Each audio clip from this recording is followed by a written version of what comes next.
When it comes to retro consoles, anytime I see an adapter or cable that says System to HDMI, I always cringe because generally speaking, those type of adapters, they're not very good. But after our recent video that we've done on some of the high quality output options for the original Xbox, a number of people reached out to me and asked, hey, can you look at the Electron Shepherd Xbox to HDMI? And my first kind of gut instinct was, is this legit? Is this a good quality manufacturer out there? Is it someone that's just a clone or that's duplicating other manufacturers' products? And thankfully, Electron Shepherd reached out to me. No, they have nothing to do with Bitfunks or any of those other Kayako Labs or any of those other cloner type systems. So that is good to know. We are here today to check out their Xbox to HDMI adapter. And this is pretty much the unboxing too, because this is how it comes out of the box. All that it is, it's a basic connector that gets plugged into the back of your system and gives you a direct HDMI output on it. Now, there are other devices out there, the Chimera, the Xedusa. That's actually what's playing behind me right now is through our Xedusa. Now, what this doesn't do that some of those other options do is this is strictly from the Xbox HDMI out. The Xedusa, easy for me to say, will also give you not only that HDMI output, component composite video, along with a number of different audio format outputs as well. This is going to get you straight to an HDMI. It's also going to cost you less money, so if that's your end goal, just to get to HDMI, then this is something you may want to consider. So what we're going to do, we're going to go ahead, we're going to plug it in, and we're going to check and see what the video quality is like. Let's check it out. All right, so we are going to start out with one of my favorite games for the original Xbox, and that is Star Wars Republic Commando. And at least looking at my gaming monitor here compared to my TV, I think it looks a little bit on the grainy side, but that's the Xbox for you. So we're going to start a new game. The objective tracker will point towards your next target.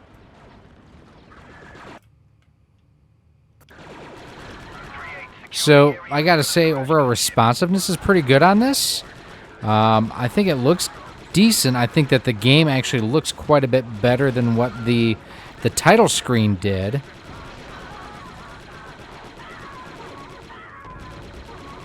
Roger, roger. Got those clankers right there. I don't know if I'm missing it, but I'd kind of like to zoom in. I don't know if I can or not. There we go. Oh yeah, this is actually working great. Need to go ahead and get some more ammunition, which is weird. Yeah, overall control and everything feels really, really good. I'm liking what I'm playing. I'm liking what I'm seeing. Droids are sneaking up on me there. All right, I think this is a pretty good example so far. Let's move on to our next game. Here we have now Conker's Live and Reloaded, and this is actually something that I got just earlier this year, and I've honestly not played this before. So, and one of the cool things, I am actually using Hyperkin Xenon controller through a Brook gaming adapter. So, now, I have played this back in the past, and I have it on the N64. It's been a while. Yeah, I'd say overall, I mean, this looks really, really good for what it is. Let me hit the B button again. Let's see if he can take a little drinky drink. Oh, just what I needed. In fact, It's just what I needed. I'd say overall responsiveness and everything feels really, really good too. And I'm actually really digging the Xenon controller on this. Oh, as I fall down. Stupid. Yeah, the double jump and everything works well here for Conker, just like on the N64. He's big and ugly. Who's this guy? So moving on here to the IndyCar Series race. This is honestly one of the games I probably play more than just about any other on the original Xbox. Here we're going to back the volume down just a little bit. We're going to go to the, just do a quick race here. We're going to... Yeah, overall, too, I Whoa, went in way too hot into 3 there. Gotta soften the front bar just a little bit. So the interesting thing is the L and R seem to act as the white and black triggers on the Xenon controller, which is kind of what I wanted. This, I think, is, again, looking really, really good. I mean, it's not a huge test of lag and latency or anything along those lines, but it's one of those things that, you know, draw distance and everything is seeming pretty good. The colors, I think, look very accurate, very, very good. Very similar to like what I experienced going through my RetroTank 5X. Now, that will look sharper because it is doing more upscaling, where this is strictly giving me a digital output via HDMI.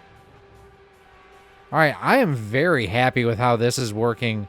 Like, if I would not have my Xedusa, I would not have very many complaints about this whatsoever. And definitely something I would say that works better than those like Xbox to HDMI cables that are out there. I think the the look, the color reproduction, the responsiveness, definitely much better than those. Let's check out just some random gameplay here too, kind of separate from the inset, so you can get a full screen look at what's going on here. So first up, here's Ninja Gaiden, and I've actually never played this on the Xbox before, and I think this looks pretty good. It actually reminds me a lot of like the Carby or the GCHD or any of the HDMI adapters that are available for the GameCube. I think the colors look good, the shadows look good, the details look good. Overall, I'm pretty happy with this, and like I say, this is the first time that I've ever played Ninja Gaiden on the original Xbox, and it's a neat-looking game, but the camera controls suck. That is one thing that going through here I have noticed is how poor the camera controls are. It does also remind me in parts of like God of War, the way it's kind of a hack and slash, which not something I was really expecting, but it's pretty fun.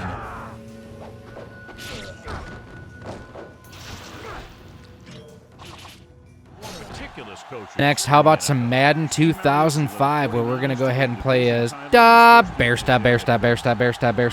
Bears. This was the year before, 2 years before the Super Bowl run, so a lot of the pieces were already here. You had the Sex Cannon Rex Grossman behind center. You had Urlacher. You had just a lot of great players for the team. Unfortunately, they had a terrible coach, which is one of the reasons why they lost the Super Bowl.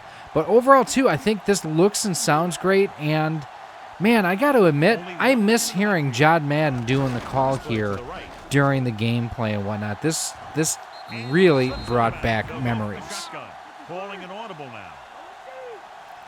You know, for a game that is at this point 18 years old. Goodness, I could vote at this point. This actually looks pretty good going through here.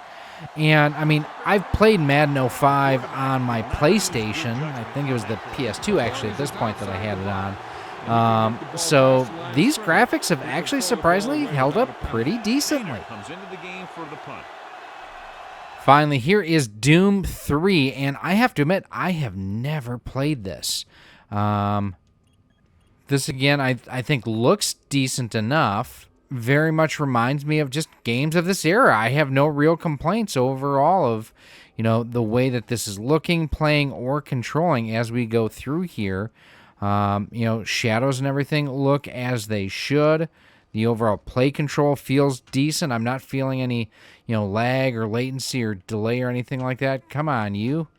So what do I think about the Xbox to HDMI, you know, just initial, you know, my first kind of reactions to it? I think for what it is, it works well. It's simple, it's compact, and if your goal is simply to get to an HDMI port, this does it for you really, really well. If you want to get into something that'll do some kind of upscaling or get you an output that you can go into, like a RetroTank or something along those lines, this isn't quite what you're going to want to go with. But if you're looking for simplicity and quality, yeah, this is pretty decent. So overall, what do I think of the Electron Shepherd Xbox to HDMI. Well, it is not in the same class or category as those other system to HDMI adapters that I've talked about. This actually seems like it is a very good put together overall device. It gives you a clean, crisp picture out, as you can see here behind me, and as you saw in our footage that we went through with the demos and whatnot. I did think the connector fit for the HDMI port was a little bit on the tight side, but that could be dependent on the cable that I have and if there are some tolerance issues, not even issues, but just some tolerance differences from batch to batch to batch. Now, if you would like to pick one of these up, I will have them linked for you down below in a pinned comment. I will also be doing later on a separate video kind of comparing this to the Xedusa. Now, they are two different price points, where this is about 30 to 40% less than what the Xedusa is.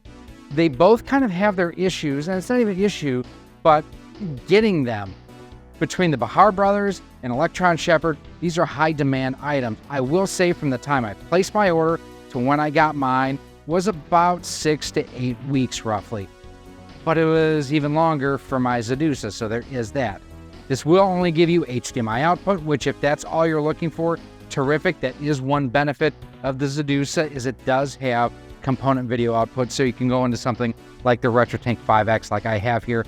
But for me, I'm not doing that. I'm just going straight into HDMI with it because I want the convenience. For me, I don't play my original Xbox a ton, so the fact that I can do that with this, absolutely wonderful. Now, if you do want to check out some of our other videos, like our review of the Xedusa, I will have it linked for you right here on screen, where you can go ahead, check it out, and see what you think.